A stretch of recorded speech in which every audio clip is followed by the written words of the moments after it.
Outrage after a shopping mall attack in Kenya. At least 62 dead in an attack that also injured 5 Americans.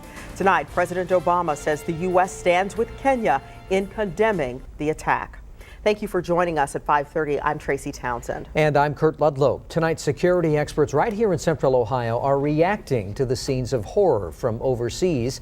10 TV's Jim Heath joins us live in the studio tonight. And Jim, they say these malls are considered soft targets. What does that mean? Well, I'll tell you what, soft targets, that is sort of the term of the day, Kurt. And basically the malls are considered a soft target because of the lack of security at the door. But one expert here in Central Ohio tells me that's a little deceiving.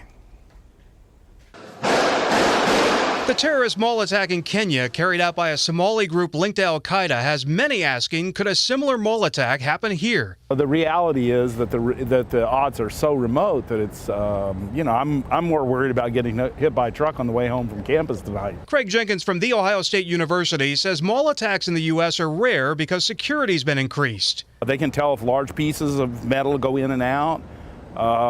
There's camera monitoring. That's just a routine process. Back in 2007, Nuruddin Abdi, a Somali citizen in Columbus, was sentenced to 10 years in prison after admitting that he sought training to carry out attacks on a mall. In 2007, a 19-year-old man killed 8 people in a mall in Omaha, Nebraska. That same year, an 18-year-old man killed 5 in Salt Lake City, Utah. Last year, a 22-year-old gunman killed 2 people and himself at a mall near Portland, Oregon. But Jenkins says these were all lone gunmen, and a terrorist situation in a mall doesn't make a lot of strategic sense. Potential decision makers who could decide that, well, the U.S. doesn't want to do something in foreign policy. Doesn't look like a mall is going to influence them. An Easton Mall spokesperson told us today, quote, "We employ many methods of security here at Easton, including the use of a significant number of electronic surveillance devices.